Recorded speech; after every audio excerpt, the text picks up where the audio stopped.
Nous lisons dans la première épître de Jean, au chapitre 4, des versets 4 à 11. Vous, petits enfants, vous êtes de Dieu, et vous les avez vaincus, parce que celui qui est en vous est plus grand que celui qui est dans le monde. Eux, ils sont du monde, c'est pourquoi ils parlent d'après le monde, et le monde les écoute. Nous, nous sommes de Dieu. Celui qui connaît Dieu nous écoute, celui qui n'est pas de Dieu ne nous écoute pas. C'est par là que nous connaissons l'esprit de la vérité et l'esprit de l'erreur. Bien-aimés, aimons-nous les uns les autres, car l'amour est de Dieu, et quiconque aime est né de Dieu et connaît Dieu. Celui qui n'aime pas n'a pas connu Dieu, car Dieu est amour. L'amour de Dieu a été manifesté envers nous en ce que Dieu a envoyé son Fils unique dans le monde, afin que nous vivions par lui. Et cet amour consiste non point en ce que nous avons aimé Dieu, mais dans ce qu'il nous a aimés et a envoyé son Fils comme victime expiatoire pour nos péchés. Bien-aimés, si Dieu nous a ainsi aimés, nous devons aussi nous aimer les uns les autres. Ici, Jean nous interpelle et fait une sorte de démonstration sur deux plans. Les premiers versets, qui nous parlent de la vérité, de l'esprit de vérité, l'esprit du mensonge, ou l'esprit de l'erreur, et la fin, à partir du verset 7, qui nous parle de l'amour.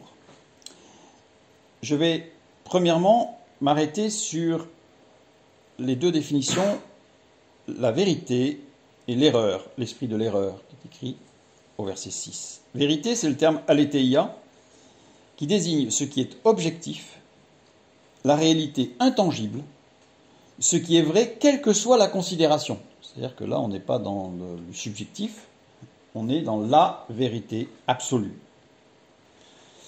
Ce mot est construit d'une manière particulière. Il commence par la lettre alpha, qui est un privatif, particule privative, et ensuite une construction à partir d'un nom propre, le nom propre de l'été. L'été qui est la personnification de l'oubli. Donc ça veut dire que la vérité, c'est l'absence d'oubli dans la construction du terme, du mot. En plus, ce mot l'été, ce nom propre, l'été, qui est la personnification de l'oubli, chez les Grecs, c'est souvent aussi confondu avec le fleuve l'été, un des 5 fleuves des enfers dans la mythologie grecque. Donc le fleuve de l'oubli, où tout part et s'efface.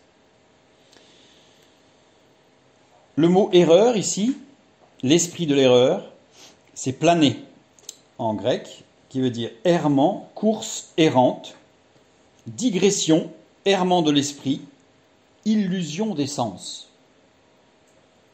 Et les deux sont mis en opposition.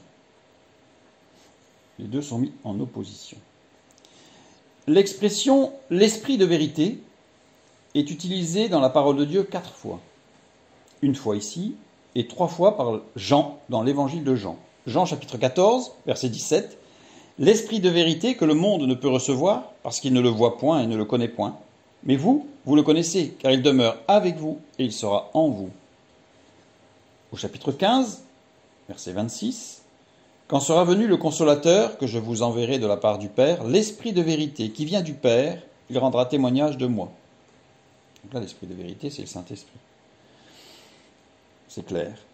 Au chapitre 16, maintenant, au verset 13, « Quand le consolateur sera venu, l'esprit de vérité, il vous conduira dans toute la vérité, car il ne parlera pas de lui-même, mais il dira tout ce qu'il aura entendu, et il vous annoncera les choses à venir. »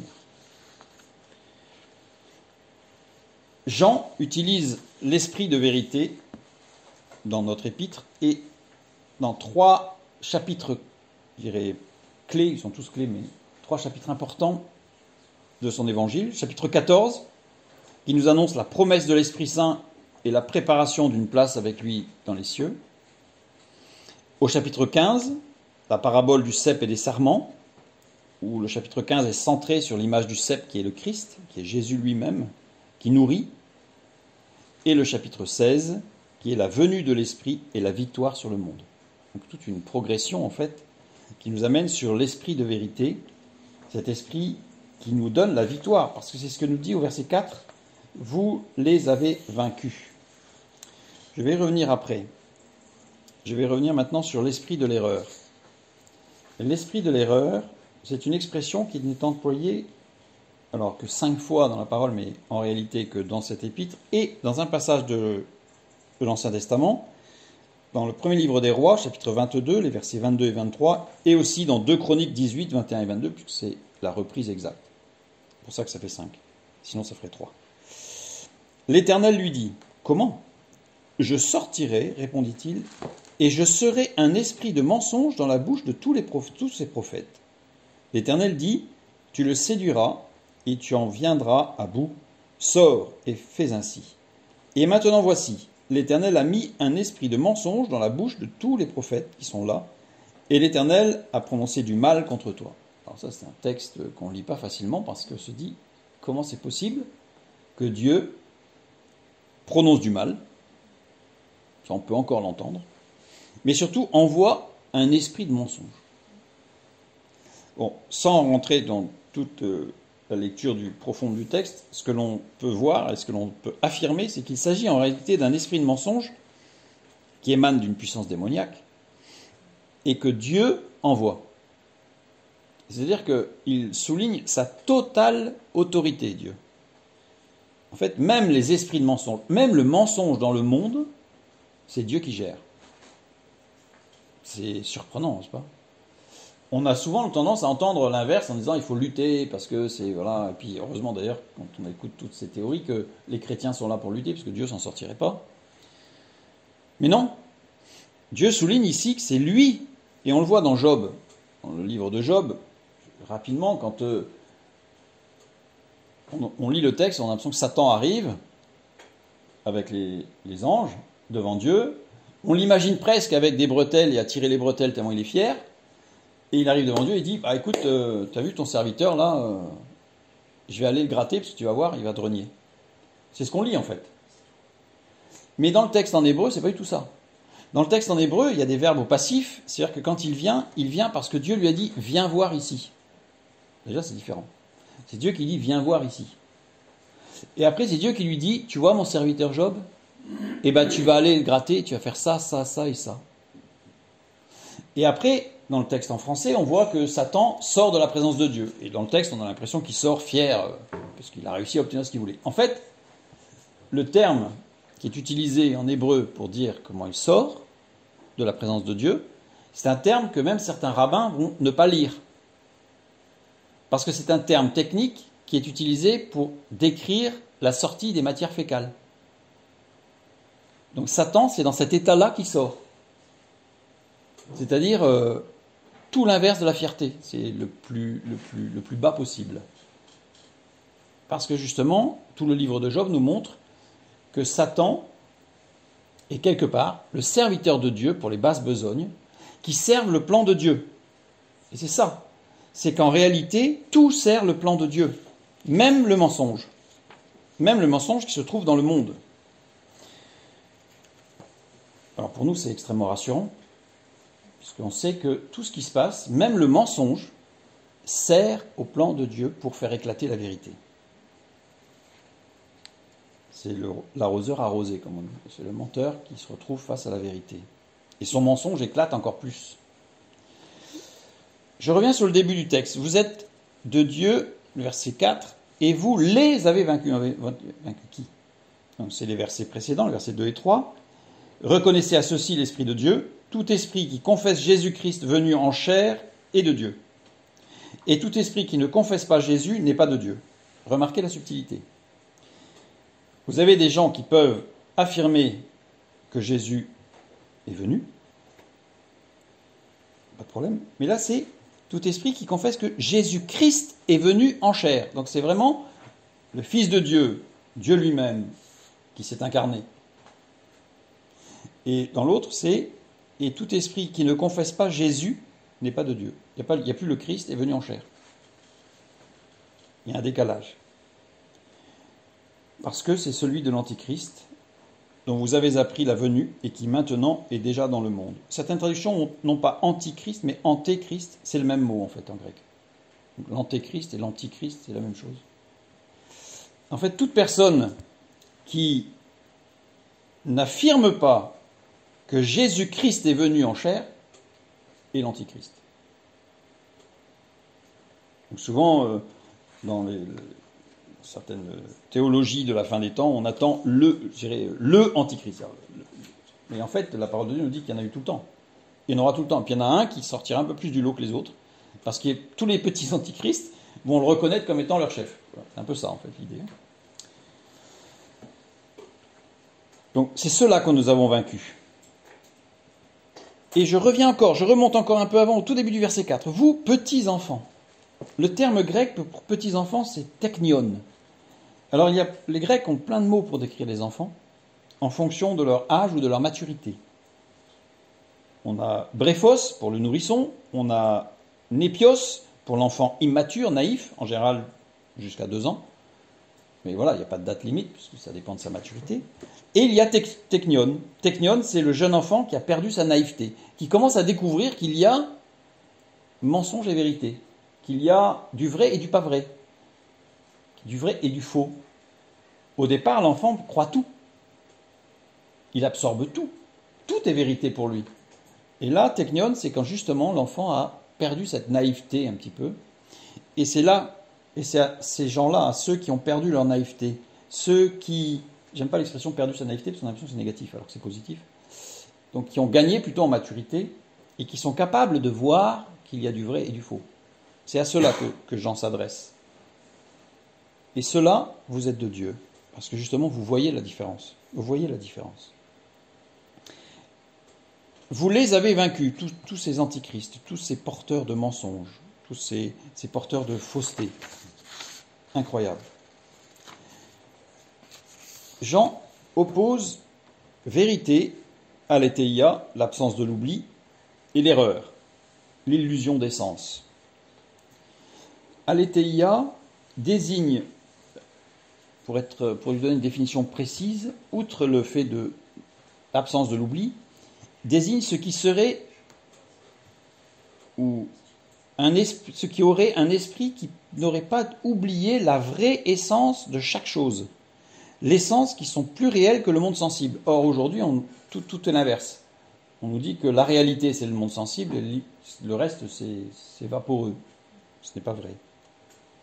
La vérité est donc, de ce point de vue, non retrait des choses.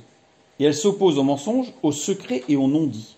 C'est-à-dire que la vérité, c'est l'inverse du secret, l'inverse du non-dit, l'inverse de retrancher un petit bout. Alors ça peut être pour des raisons qui peuvent sembler louables, pour ne pas choquer, pour ne pas blesser. Ensuite, il faut un temps peut-être pour annoncer la totale vérité, peut-être. Mais dans tous les cas, l'objectif doit être la vérité, en toute lumière. En toute lumière. Et ceux qui sont dans cette vérité ont vaincu. Le verbe vaincre ici, nikao, est conjugué au parfait. Ça veut dire, c'est pas la peine de vous battre, c'est pas la peine de faire tout ce que vous voulez, c'est déjà fait. Le parfait, c'est une action qui est totalement réalisée dans le passé. C'est déjà fait. Vous avez vaincu. Vous avez totalement vaincu. Parce que celui qui est en vous est plus grand. Le terme plus grand ici, c'est meison, qui veut dire le plus puissant. C'est pas il est plus grand que les autres, c'est qu'il est le plus puissant, point. Il n'y a même pas possibilité de comparer. Il est le plus puissant. Donc, ceux qui sont sortis de la naïveté et qui donc prennent conscience du mensonge, eh bien, c'est eux qui ont la victoire. En Christ, bien sûr. Puisque la victoire est acquise dès lors que nous demeurons dans la vérité. La victoire n'est pas acquise dès lors qu'on commence le combat, quel qu'il soit. La victoire est acquise dès lors que nous demeurons dans la vérité. Situons-nous dans la vérité, et nous avons gagné. Quand on dit ça comme ça, c'est facile. C'est d'une simplicité enfantine. Et pourtant, c'est vrai. Et pourtant, c'est vrai. Je dirais, c'est la vérité. Donc, la victoire est acquise si nous demeurons dans la vérité. Et si je lis Jean 14, 6, toujours Jean, hein, Jésus lui dit « Je suis le chemin, la vérité et la vie. Il ne vient au Père que par moi. Je suis le processus qui va t'amener à la vérité. Je suis la vérité. Et je suis la vie, c'est-à-dire je suis le résultat de ce que tu vas obtenir quand tu auras la vie. La vérité. Quand tu auras la vérité, donc tu obtiendras la vie. En fait, il est tout. Il est le plus puissant. il est tout. Ici, je lis dans Romains chapitre 8, les versets 38 jusqu'au premier verset du chapitre 9. J'aime bien, souvent, quand dans mes lectures, j'aime bien dépasser le petit titre qui est donné dans la Bible ou le numéro de chapitre. Parce que c'était un courrier, donc tout se suivait. Hein. Et souvent, on coupe en tranches. Et là, on continue le verset suivant.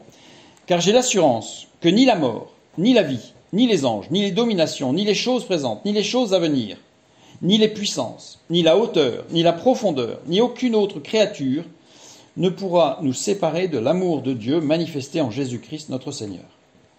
Je dis la vérité en Christ. Je ne mens point. Ma conscience me rend témoignage par le Saint-Esprit, qui est justement l'Esprit de vérité. Le mot profondeur ici, que l'apôtre Paul utilise, ni la hauteur, ni la profondeur, je vais prendre juste ce mot-là, les autres sont importants aussi, mais celui-là, bathos, c'est un terme technique, bathos, qui désigne un endroit creusé pour une construction ou pour une plantation.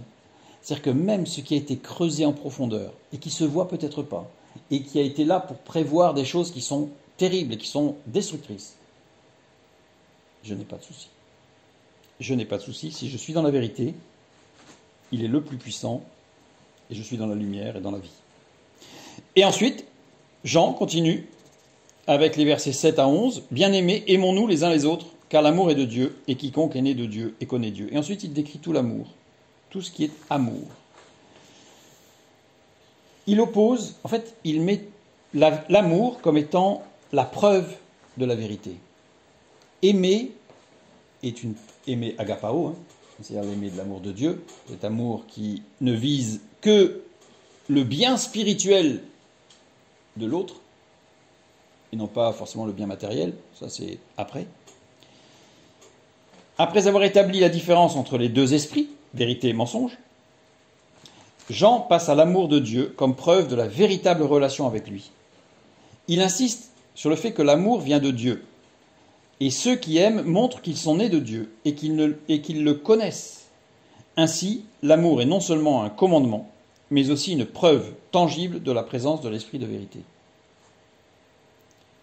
Et après, Jean souligne que l'amour de Dieu a été manifesté par l'envoi de son Fils pour être notre Sauveur.